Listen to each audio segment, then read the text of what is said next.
Muy buenas amigos y amigas, sean bienvenidos al canal de la literatura de tablón.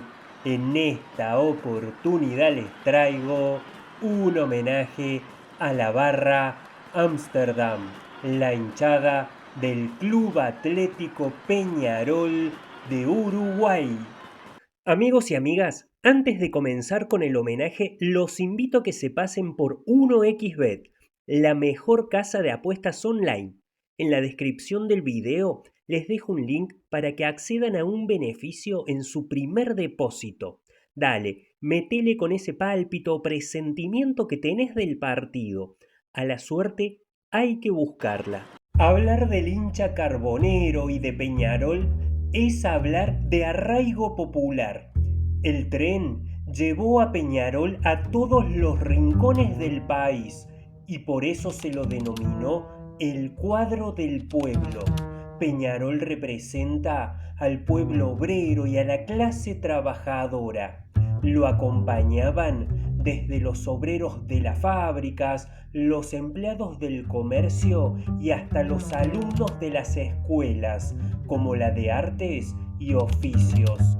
Cada domingo, cuando jugaba el aurinegro, se movilizaba una corriente humana hacia la Villa Peñarol, en largas caravanas del ferrocarril de repletos vagones. Así se cumplía un creciente proceso de popularidad. El club nació el 28 de septiembre del año 1891, gracias a la iniciativa de los obreros y empleados del Central Uruguay Railway, compañía ferroviaria de origen inglés que operaba en el Uruguay desde 1878. El 12 de marzo de 1914, el Central Uruguay cambió oficialmente su nombre por el de Club Atlético Peñarol. Finalmente, el 13 de abril de ese año, el Poder Ejecutivo le otorgó la personalidad jurídica al club. Pronto, el fútbol pasa a ser el deporte más destacado del naciente club ferroviario y popularmente se lo comienza a denominar Peñarol por el barrio de las afueras de Montevideo, lugar donde tenía su epicentro el club. La elección de los colores no suscitó demasiado debate. El amarillo y negro eran los colores de la locomotora Rocket, que funcionaba a vapor, y del sindicato ferroviario. Pero el club va más allá. Desde sus orígenes, cuando la institución empezó con el cricket y luego se enamoró del fútbol, obreros y patrones compartían una identidad que se fraguó entre talleres, carbón y vagones. Así fueron naciendo los carboneros. Este apodo se remonta a la época en que el club tenía una cancha de fútbol cercana a una planta de generación de energía eléctrica. Los trabajadores de la planta, conocidos como carboneros, solían ver los partidos del club desde sus puestos de trabajo. La barriada que se había formado alrededor de los talleres del ferrocarril reunía unas 3.000 personas y se había convertido en una de las mayores concentraciones del país. Además, a los uruguayos les encantaba el fútbol, ese deporte que habían traído los ingleses. En sus comienzos, la comunidad italiana siempre se sintió identificada con el carbonero, puesto que representaba a los trabajadores y el gremio ferroviario en general. Ya para fines de la primera década del 1900, también acompañaban al club trabajadores de diferentes talleres periféricos a la Villa Peñarol. Justo fue una época de auge de empleo para el barrio. Ya para estos años había nacido el Club Nacional. Se creó como la respuesta criolla a Peñarol. Esa rivalidad presente en la sociedad de inmigrantes contra criollos se canalizó a través del fútbol. Los criollos se nuclean en Nacional y los inmigrantes en Peñarol. Dentro de toda esta masa de gente se encontraba un grupo de hinchas, el cual en 1906 dejarían precedente de ser la primera hinchada del país. La historia de la primera barra organizada de Peñarol data de 1906. Hablamos de los alumnos de la Escuela de Artes y Oficios, que recibieron una bandera de parte del club y de los jugadores aurinegros. Ese plantel, campeón uruguayo, invicto y sin goles en contra en 1905. Además de suculento asado. Por cierto, la bandera el 28 de marzo de 1946, 40 años después, fue devuelta. Los alumnos que se quedaron con la bandera la cuidaron como una reliquia histórica. La entregaron en una ceremonia al Consejo Directivo del Club Atlético Peñarol, junto a una vitrina para exponerla en el futuro Palacio Peñarol. Con el paso del tiempo, las repetidas hazañas deportivas habían labrado hondo en el alma popular, creando una verdadera mística de Peñarol.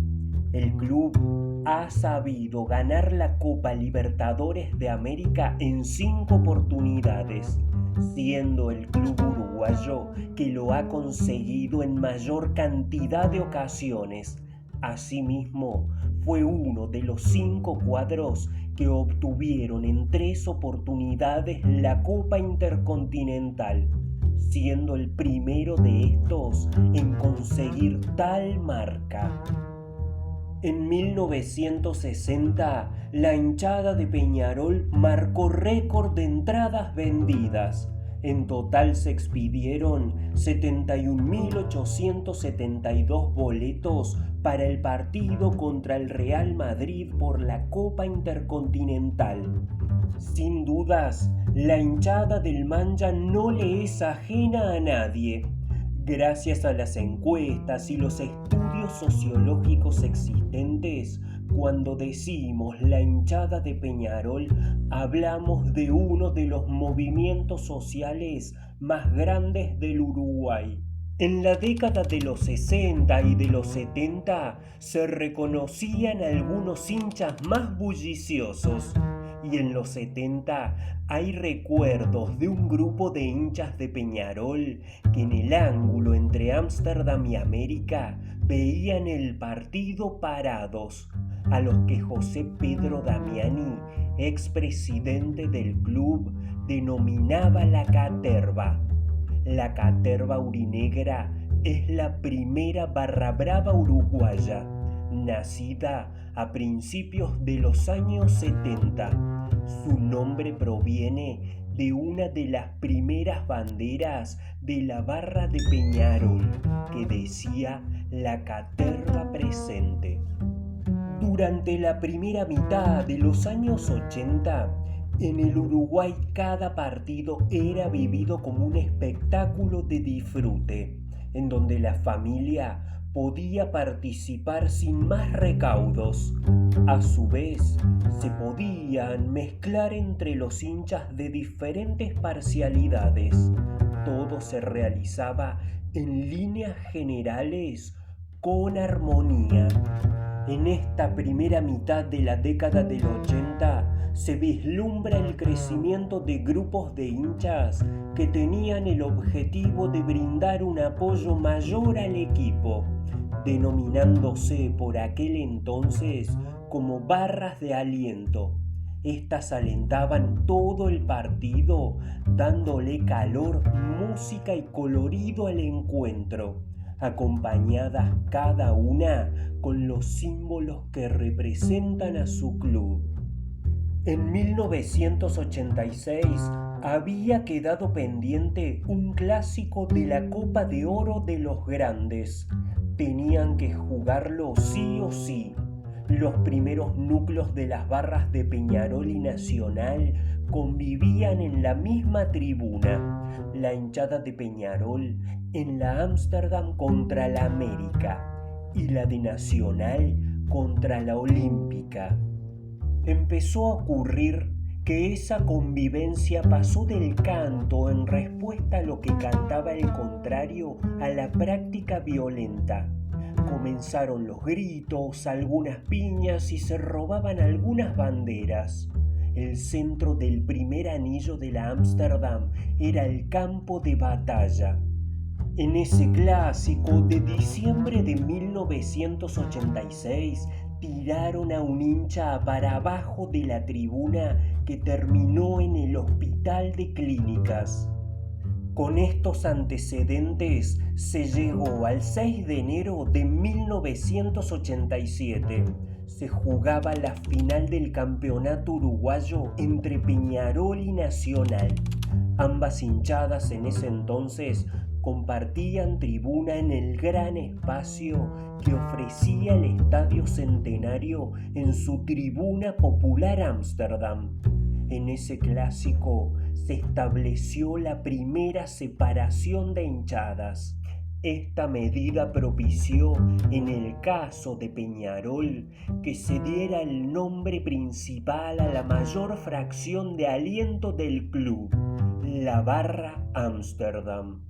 También se dice que la hinchada carbonera venía teniendo ya ese nombre desde finales de los 70 y principios de los 80, de la mano de Pepe Larriera, Adolfo, El Tuerto, El Momia y varios muchachos más. La historia cuenta que en una charla que se da entre diferentes grupos de hinchas de Peñarol se decide mandar a hacer un estandarte con un nombre que identifique a toda la barra y sobre todo a la hinchada. Se eligió Barra Ámsterdam porque es la tribuna que todo un país, incluyendo el periodismo oral, televisivo y escrito, identifican con Peñarol. La realidad es que los 80 fue una década donde se comenzó a notar un nuevo tipo de hincha en el fútbol uruguayo, influenciado por el estereotipo que proviene del vecino país, el concepto argentino de barra brava. Así, la hinchada se vuelve más violenta y en 1989 la ya naciente Barra Brava de Peñarol incendió el colectivo de los jugadores del Internacional de Porto Alegre tras un partido por la Copa Libertadores de América. La hinchada de Peñarol también se caracteriza por su originalidad, innovando en muchos aspectos. Incorporó los paraguas, banderas de palo y verticales, además de los telones de gran medida. Ya en 1991 creó lo que para la época era el telón más grande del mundo, para festejar el aniversario número 100 de la institución. También durante ese año se recuerda un combate histórico que tuvo la barra de Peñarol con los borrachos del tablón. Por la Supercopa de ese año tocó el cruce en el Centenario de Uruguay. Los hinchas carboneros cruzaron la tribuna Olímpica y América y se pasaron a la Colombes, lugar donde estaban los hinchas millonarios, dando inicio a una trifulca histórica. Ambos bandos combatieron mano a mano y con armas blancas, mientras algunos policías rodaban por los escalones. La bronca después se paseó por el centro de Montevideo. Aquel día dejó como resultado decenas de argentinos con cortes profundos, tajos en brazos y heridas en la cabeza. Unos años después, en un clásico disputado el 12 de junio de 1994, se registró un incidente jamás aclarado frente a la tribuna Colombes. Diego Posadas, hincha del Bolso de 16 años, se encontraba en la plaza que homenajea a los campeones del mundo de 1950. Cuando se disponía a ingresar al estadio, tuvo un enfrentamiento con hinchas de Peñarol. Recibió un fatal corte a la altura de la garganta. Aquel día, el partido se jugó. La densa niebla casi no permitía ver el arco opuesto. Quizás fue una señal de que algo había cambiado para siempre en el fútbol uruguayo. Existe más de una proeza protagonizada por los hinchas de Peñarol en beneficio de su club. Por citar ejemplos, están la campaña del metro cuadrado para conseguir financiación del Palacio Peñarol, que fue inaugurado en 1955. La campaña de A Morena lo traemos entre todos, en referencia a la colecta que hicieron sus hinchas para conseguir $1 millón para pagar el pase de Fernando Morena y poder repatriar al ídolo en 1981. Una vez juntado el $1 millón que se necesitaba, Morena regresó al club de sus amores y miles de hinchas lo fueron a buscar al aeropuerto de Carrasco. El equipo salió campeón nacional y al año siguiente volvió a ganar la Copa Libertadores en una final contra el Cobreloa de Chile, con gol de Fernando Morena en el minuto final. Para coronar, Peñarol ganó la Copa Intercontinental al Aston Villa de Inglaterra. Peñarol volvió hacia el Uruguay con la Copa de Campeón y tras una emotiva caravana desde el aeropuerto de Carrasco hasta el Parque Valle, la hinchada recibió a los jugadores ante un estadio centenario que se desbordaba de gente. Más recientemente, la construcción de la bandera más grande del mundo. En referencia a esto, el espíritu indoblegable de los hinchas carboneros los llevó en 2011 a juntar $35.000 vendiendo bonos y rifas para confeccionar el gigantesco trapo. Más de 300 hinchas colaboraron con el transporte de la bandera, que tiene un peso de 1.880 kilos, desde la sede del club hasta el histórico Estadio Centenario. Sin sponsors, sin ayuda, solo con la gente, con el pueblo. El 12 de abril del 2011, los hinchas de Peñarol la estrenaron para un partido por Copa Libertadores contra Independiente de Avellaneda. 309 metros de largo y 46 metros de ancho tiene el enorme manto carbonero.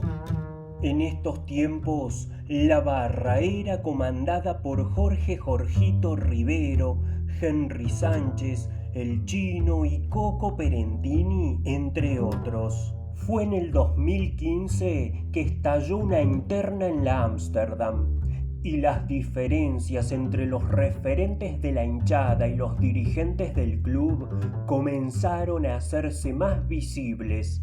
El club pasó solo a autorizar el ingreso de socios a la simbólica Tribuna Ámsterdam. Fue en estos tiempos que Jorgito y Henry habían sido desplazados por nuevos grupos, entre ellos la Banda del León, Las 40, Cerro Norte, Marconi y Los Feos. El 28 de marzo del 2016, En una noche para el recuerdo, Peñarol inauguró el estadio campeón del siglo, en el que sus hinchas fueron vitales para conseguir los recursos necesarios para su realización. Aquel día salió a la cancha el gran Fernando Morena, el máximo anotador de la historia de Peñarol y del fútbol uruguayo, para anotar el primer gol en el estadio campeón del siglo, emulando aquel tanto que le daría al aurinegro la Copa Libertadores del 82. Desde que Peñarol tiene estadio propio, la Barra Ámsterdam se aloja en la tribuna Washington Cataldi. En el 2016, en la previa de un clásico contra Nacional que se jugaba en el Centenario, un acto de violencia dejó estupefactos a todos los uruguayos. En la previa, los hinchas del Carbonero robaron un puesto de panchos. Después, desde la tribuna Ámsterdam cayó una garrafa hacia el sector donde se encontraba la policía, hiriendo a un uniformado y a uno de sus canes. El partido fue suspendido antes de comenzar. Fuera de la cancha siguieron los disturbios con más de un centenar de detenidos. Mientras tanto, en el 2018, un grupo de hinchas del Manja creó el colectivo Hinchada con Memoria, que se propuso expulsar del padrón social de Peñarol a los represores Nino Gavazo y Manuel Cordero, lo cual fue aceptado por las autoridades. Además, lanzaron la campaña Socio Eterno, que busca que el club reconozca oficialmente con ese nombre a los hinchas desaparecidos y asesinados por la dictadura, a través de una nueva categoría de socios. En la actualidad, la conflictividad interna de la Barra Ámsterdam sigue vigente. El grupo más importante pasó a ser liderado por Techera, hombre de coco. Su banda, la más conflictiva, ha tenido duros enfrentamientos con la facción de Emiliano Corvo, quien tomó protagonismo en la tribuna desde el comienzo de la presidencia de Ignacio Ruglio y cuya agrupación sigue la línea de Jorge Jorgito Rivero. La banda de Techera es la que más injerencia tiene sobre la Barra Carbonera y se muestra en varios deportes y categorías en los que interviene el club. Peñarol, el club de los ferroviarios de Montevideo, es el cuadro del pueblo, porque fue su mayor propulsor en el Uruguay. El club, encaramado a los rieles que por primera vez unían la República, se difundió por los 4 puntos cardinales. Ahí logró la unión del interior con la capital, del rico con el pobre, del obrero y el patrón, todos en una misma cancha, unidos por el oro y el carbón. Colores que entremezclados forjaron más de 130 años cargados de gloria y hazañas, y con la identificación de un origen popular. Así nació Peñarol, un club que ha trascendido el fútbol. Así es el barrio Peñarol, el parque industrial más grande del Uruguay, que todavía mantiene aquella esencia de los primeros trenes ingleses que unificaron al país y que luego darían vida al club. Peñarol es una expresión muy clara de lo que fue la evolución del país. Envidiada, respetada, elogiada y criticada al mismo tiempo, la hinchada de Peñarol no le es ajena a nadie. En un país geográficamente chico, un punto casi en la inmensidad del mundo, pero de apoyo para una mística, una religión que solo los carboneros viven y que no todos comprenden. Peñarol es eso, es una fuerza que desbordando los límites de una institución se proyecta y abraza a todo el pueblo e inspira, superando edades y condiciones sociales. La devoción de las grandes causas, el fanatismo que purifica, el amor que impulsa las grandes realizaciones. Ser de Peñarol es ser solidario, sentir la fuerza de una hermandad popular, es tener un don y no permitir que nadie lo vulnere, ni ataque, ni menos lo profane. Es un nudo en la garganta, es un corazón latiendo más deprisa, es una boca abierta llena del grito sagrado. Un poco de religión, de pasión, un acto de fe. Eso es ser de Peñarol. Y bueno, amigos y amigas, espero que hayan disfrutado de este homenaje a la barra Ámsterdam. En la descripción del video les dejo mi correo electrónico para que puedan escribirme aquellos que quieran sugerirme contenido para el canal. Sin más, nos vemos como siempre en el tablón y en un próximo video. Muchísimas gracias.